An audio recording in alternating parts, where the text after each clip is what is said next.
Andhra Pradesh, my state, it is 12.5%. 12.5%. And those 12.5% votes, they meant about more than 1 lakh of votes per constituency. 79 seats have changed hands because of this kind of a fast polling. విన్నారు కదండి, పరకాల ప్రభాకర్ గారు మాట్లాడుతున్న మాటలు మీరు విన్నారుగా. ఏంటంటే ఆయన చెప్పిన మాటల అర్థం ఏంటంటే కనుక చాలా అంటే ఒక రకంగా నిజంగా ఇది జరిగిందా అనేటట్టుగా కొన్ని అంశాలు అయితే కనుక రేకెత్తించాయండి. ఎందుకంటే దీని గురించే రాష్ట్రం మొత్తం చర్చించుకుంటుంది. కాబట్టి పరకాల ప్రభాకర్ గారు చెప్పారా అంటే ఎందుకు నమ్మాలి అని అనిపిస్తుంది. ఎందుకంటే ఆయన సామాన్యమైన వ్యక్తి కాదు. మరి ముఖ్యంగా ఈ పరకాల ప్రభాకర్ గారు ఆర్థిక శాస్త్రవేత్త, అలాగే సామాజిక శాస్త్రవేత్త. అన్నింటికన్నా ముఖ్యంగా చంద్రబాబు నాయుడు గారికి అత్యంత సన్నిహితుడు అని చెప్పాలి. ఎందుకంటే 2014 నుంచి 2019 వరకు చంద్రబాబు నాయుడు గారికి కమ్యూనికేషన్ అడ్వైజర్గా, కమ్యూనికేషన్ సలహాదారుగా ఈ పరకాల ప్రభాకర్ గారు అయితే కనుక ఆయనతో పాటు ఉన్నారు. మరి అలాంటి పరకాల ప్రభాకర్ గారే ఏదైతే మొన్న జరిగిన ఎన్నికల్లో ఇన్ని తప్పులు ఉన్నాయని చెప్తా ఉంటే, మొన్న జరిగిన ఎన్నిక అసలు ఎన్నికే కాదు అని చెప్తా ఉంటే ఎలాగా నాకు అర్థం కాల. ఎలా మాట్లాడుకోవాలి, దీన్ని మనం ఎలా ఊహించుకోవాలి, ఎలా తీసుకోవాలి? అసలు వాళ్ళు గెలిచిన గెలుపే కాదన్నట్టుగా ఉంది. ఇక్కడ కూటమి ప్రభుత్వం గెలిచిన గెలుపే కాదు, ఆ గెలుపులో కూడా చాలా మోసం ఉంది అన్నట్టుగా ఉన్నాయి వ్యవహారాలన్నీ. కొన్ని ప్రశ్నలు, వాటికి సమాధానాలు యాక్చువల్గా అయితే ఎలక్షన్ కమిషన్ వారు ఇవ్వాలి. వాళ్ళు ఫస్ట్ నుంచి కూడా అలా మిన్నకుండిపోయారు, మీలో చాలా మందికి తెలుసు. కానీ పరకాల ప్రభాకర్ గారు లేవనెత్తున్న కొన్ని అంశాల గురించి రాష్ట్రం మొత్తం కూడా చర్చించుకుంటుంది. కాబట్టి మీ ముందుకు వచ్చా. నిజంగా రాష్ట్ర ప్రజలందరికీ తెలియాల్సిన అంశం కాబట్టి మీ బాధ్యతగా లైక్ చేయండి. ఎక్కువ మందికి నిజాలు తెలియాలి. మీరు లైక్ చేస్తే ఇన్ఫర్మేషన్ ఎక్కువ మంది చేరుతుంది. కొత్తగా మన ఛానల్ చూస్తే పక్కాగా సబ్స్క్రైబ్ చేయండి. మీ అమూల్యమైన అభిప్రాయాన్ని కామెంట్ రూపంలో తెలియజేయండి.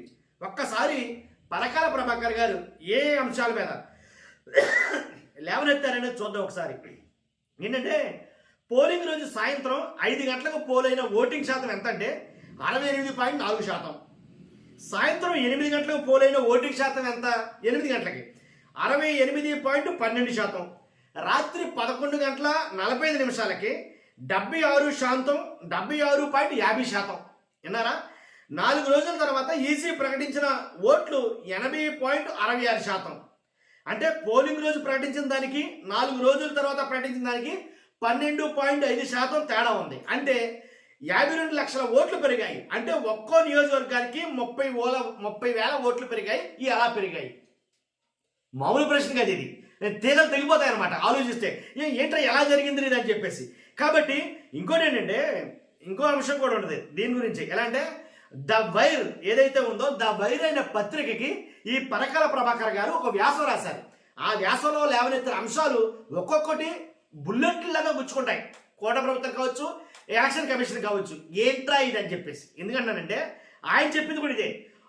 ఎలాగంటే here is the summary of the miraculous increases in voting percentage. ఏంటంటే on May 13th, 2024 at 5 PM as per CEO of AP voter turnout was 68.4%. అది ఇప్పుడు నేను చెప్పిందే ఆయన ఇదే వ్యాసాన్ని రాయడం జరిగింది ఆ వేరికి. మన వాళ్ళు దీని గురించి మొత్తం రాష్ట్రంలో ఆర్థిక విశ్లేషకులు కావచ్చు, లేదు ఏంటి ఎనలిస్టులు కావచ్చు, ఎనలిస్టులు మొత్తం అందరూ కూడా దీని మీద చర్చిస్తున్నారండి. పరకాల ప్రభాకర్ గారు చెప్పింది అంటే కూటమి గెలిచిన విధానం గురించి.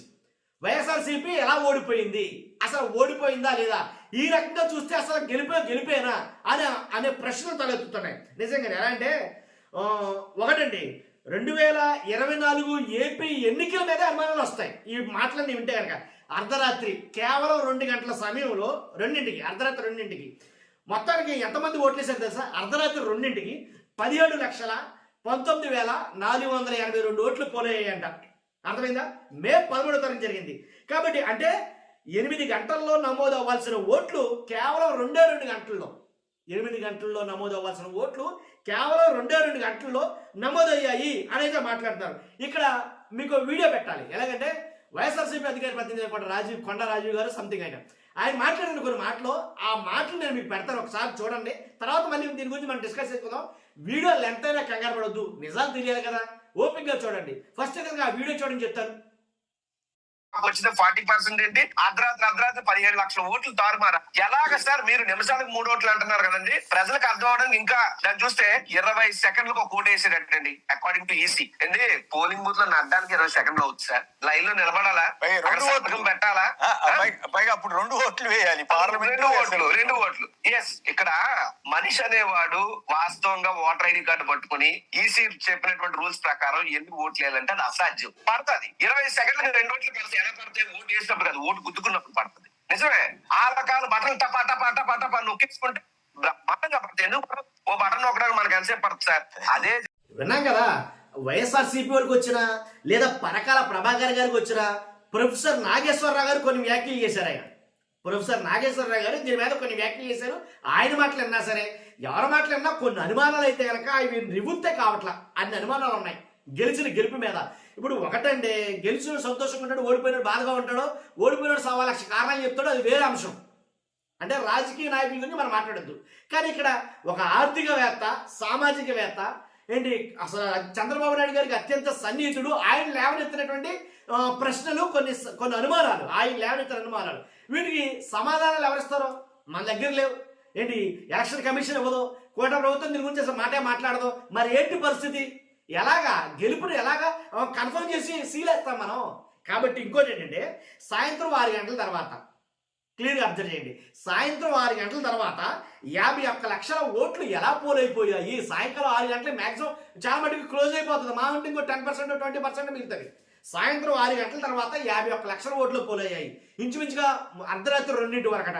ఇంకో మాట ఏంటంటే, నిమిషానికి 3 చొప్పున ఓట్లేశారంటారు. నిమిషానికి 3 చొప్పున అంటే గంటకు 200 మంది ఓట్లేసినట్టు. అంటే 20 సెకండ్లకి ఒకడు ఓటేసినట్టు. 20 సెకండ్లు ఉన్నాయి. ఉదాహరణకి 20 సెకండ్లు. 20 సెకండ్లలో అసెంబ్లీ ఓటు వేయాలి, అలాగే ఎంపీ ఓటు వేయాలి, ఎమ్మెల్యే ఓటు 2 వేయాలి, 2 ఓట్లు వేయాలి. ఎన్ని 20 సెకండ్లు tick tick tick tick tick అని 20 సెకండ్లు ఇట్టే గడిచిపోతాయి. 2 ఓట్లు ఎలా వేసేస్తారో, ఎక్కడి నుంచి రావాలి? పోలింగ్ బూత్ లైన్లో ఉంటాం. లైన్లో వచ్చిన తర్వాత క్రాస్ చెక్ చేసుకునే వాళ్ళు ఉంటారు, పోలింగ్ బూత్ ఏజెంట్లు ఉంటారు, వాళ్ళు చెక్ చేయాలి. వాళ్ళు చెక్ చేయాలి, ఎలక్షన్ ఆఫీసర్ ఉంటాడు, ఎలక్షన్ ఆఫీసర్ అది చొక్కా సెరయ్యాలి, లేదు లోపలికి వెళ్ళిన తర్వాత, ఇలా చాలా తతంగం ఉంటుంది. కానీ 20 సెకండ్లకి ఒక ఓటు చొప్పున వేయాల్సి వస్తే ఎలా వేయగలరు? వేయాలంటే ఒకటి, అదే చెప్పినట్టు వాళ్ళు చెప్పినట్టు ఓ టప టప టప టప టప టప టప గుద్దేస్తే 20 సెకండ్లకు ఒక ఓటు అంటే ఎన్నైనా వేసేయచ్చు. అలా జరిగిందా? లేదా ఈవీఎంలే మార్చేశారా? ఎవరికి తెలియని అనుమానాలు అండి ఇవి. ఈ ప్రశ్నలు సమాధానాలు దొరుకుతావు. కాబట్టి ఇలా ఇది కూడా ఎప్పుడు జరిగింది? అర్ధరాత్రి జరిగిన పోలింగ్ చూస్తే బీభత్సంగా టప టప టప టప టప టప పైకి లేచింది. అంత బీభత్సంగా ఇంక్రీజ్ అయింది. ఎలాగా? హౌ ఇస్ ఇట్ పాసిబుల్ అని అడుగుతున్నారు చాలా మంది. ఎవరికి అర్థం కాని ప్రశ్నలు చెప్తానుగా. కాబట్టి ఇక్కడ ఒకసారి విందాం. ఎలా అంటే ప్రొఫెసర్ నాగేశ్వరరావు గారు కూడా కొన్ని వ్యాఖ్యలు చేశారు. దాని గురించి కూడా ఒకసారి అది వీడియో పెడతాను, ఒకసారి చూడండి. అది ఆయన మాట్లాడిన తర్వాత మనం మాట్లాడుకుందాం. మీకు 5 గంటల సమయంలో సాయంత్రం మే 13th రోజు మీకు 5 గంటల సమయంలో సాయంత్రం ఆంధ్రప్రదేశ్లో అప్పటి వరకు 68.04% పోలింగ్ జరిగినట్టుగా చెప్పారు. మే 17th 4 రోజులు ఎందుకు పట్టిందో ఫైనల్ డేట్ ఇవ్వడానికి ఇప్పటికీ ఎవరికి ఎంత పట్టదు ఈ ఆధునిక టెక్నాలజీ ఏజ్లో. సో టోటల్ పోలింగ్ 80.66%గా మే 17th విడుదల చేసిన ప్రెస్ రిలీజ్ లో ఎలక్షన్ కమిషన్ ఆఫ్ ఇండియా పేర్కొంది. ఈ 3500 పోలింగ్ బూతుల్లో 11:45 తర్వాత 2 AM వరకు జరిగిన పోలింగ్ వల్ల 4.16% ఓవరాల్ పోలింగ్ పర్సెంటేజ్ పెరిగింది ఎన్నికల కమిషన్ డేటా ప్రకారం. అంటే యాక్చువల్ నెంబర్ ఆఫ్ ఓట్స్ గా చూస్తే 17,19,482 ఓట్లు పోలైనట్టు. అంటే ఒక్కొక్క పోలింగ్ బూతుల్లో ఈ అర్ధరాత్రి నుంచి తెల్లవారు 2 లోపల 491 ఓటర్స్ పర్ బూత్ కొట్టేశారు. ఇక మార్నింగ్ 7 AM నుంచి ఈవినింగ్ 5 PM వరకు ఆంధ్రప్రదేశ్ మొత్తంలో 46,389 పోలింగ్ బూత్లు ఉంటే 46,389 పోలింగ్ బూత్ల్లో ఎవరేజ్న గంటకు 60.7 ఓట్స్ పడ్డాయి. 60.7 అంటే నిమిషానికి 1 ఓటేశారు.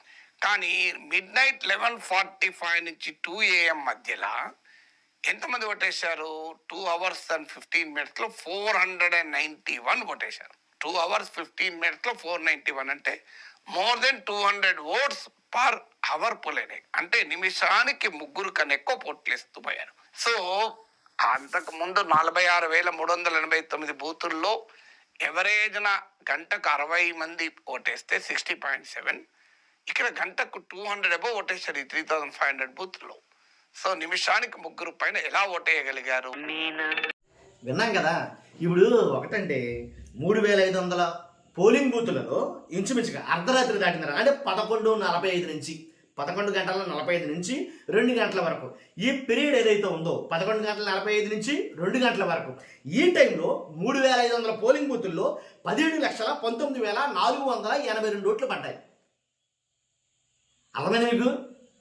అసలు నేను యాక్చువల్గా కొన్ని నమ్మనండి. అంటే ఈవీఎంలు మార్చేశారు, లేకపోతే ఈవీఎంలు ఏంటి మ్యానిపులేట్ చేశారు దాన్ని, లేదా ఏమైనా జబ్బింగ్ చేశారు, ఇవన్నీ నేను నమ్మను. ఎందుకంటే జనాలు ఓట్లు వేసారు, వాళ్ళు నెగ్గారు, ఇదే నమ్ముతాను నేను.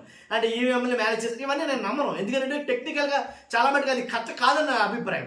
కాకపోతే ఇలాంటివన్నీ విన్నప్పుడు జరిగిందంటావా అని అనిపిస్తుంది. లేనిపోయిన డౌట్లు చెప్తారుగా. 3500 పోలింగ్ బూతులలో 11:45 నుంచి 2 గంటల వరకు 17,19,482 ఓట్లు పోలేయని ఈ ఆర్థిక విశ్లేషకులు వేళ చెప్తారు, రాజకీయ విశ్లేషకులు మాట్లాడతారు. కానీ 17,19,482 ఓట్లు ఏంటంటే సామాన్యమైన విషయమే కాదు అసలు. ఇది ఎలా వేసేస్తారో 8 గంటల పాటు జరిగితే పోలింగ్ జరిగితే కానీ పన్న ఓట్లు 2 గంటలు ఎలా కంప్లీట్ అయిపోతాయి? ఇదే కదా పరకాల ప్రభాకర్ గారు అన్నారా అంటే కనుక సామాన్యంగా ఆచి తూచి మాట్లాడే వ్యక్తులు వాళ్ళు. కాబట్టి చంద్రబాబు నాయుడు గారికే ఒక రకంగా కమ్యూనికేషన్ అడ్వైజర్గా ఉన్న వ్యక్తి ఆయన బాగా అత్యంత సన్నిహితుడు. ఆయనకే వచ్చినాయి చాలా అనుమానాలు. కాబట్టి ఈ అనుమానాన్ని నివృత్తి అవ్వదు. ఇది ఒకవేళ ఎవరైనా చెప్పాల్సి వస్తే కనుక ఈజీ చెప్పాలి వీటి గురించి. వాళ్ళు ఎలాగో మాట్లాడరు. వాళ్ళకి మెయిన్ ఆధారాలతో పట్టుకెళ్తేనే ఎలా ఇంక్రీజ్ అయిందిరా బాబు, సెల్ ఫోన్ బ్యాటరీ పెట్టి ఛార్జింగ్ పెడితే ఏంటి ఉండి కొద్ది పెరుగుతుంది తప్ప ఆయన దిగదు కదా. అలాంటిది ఛార్జింగ్ అప్పుడోసారి ఇప్పుడోసారి ఎలా ఇది అసలు ఎలా పట్టు వాళ్ళని బట్టి విక్రమార్కుడు కథలోలాగా అసలు వాస్తవాలు అనేవి ఇప్పటికీ బయటికి రావేమో. ఆల్రెడీ 2 సంవత్సరాలు జరిగిపోయింది పరిపాలన నుంచి. కానీ మరి ప్రభాకర్ గారు చెప్పిన రాసినటువంటి వ్యాసంలో చాలా ఆసక్తికరమైన అంశాలు అయితే ఉన్నాయి. ఇవే అనుమానాల గురించి చాలాసార్లు మనం మాట్లాడుకున్నాం. మీ అభిప్రాయం ఖచ్చితంగా కామెంట్ రూపంలో తెలియజేయండి. అంతేకాదు కొత్తగా మన ఛానల్స్లో పక్కాగా సబ్స్క్రైబ్ చేయండి. ఫస్ట్ అయితే లైక్ చేయండి. Thank you very much.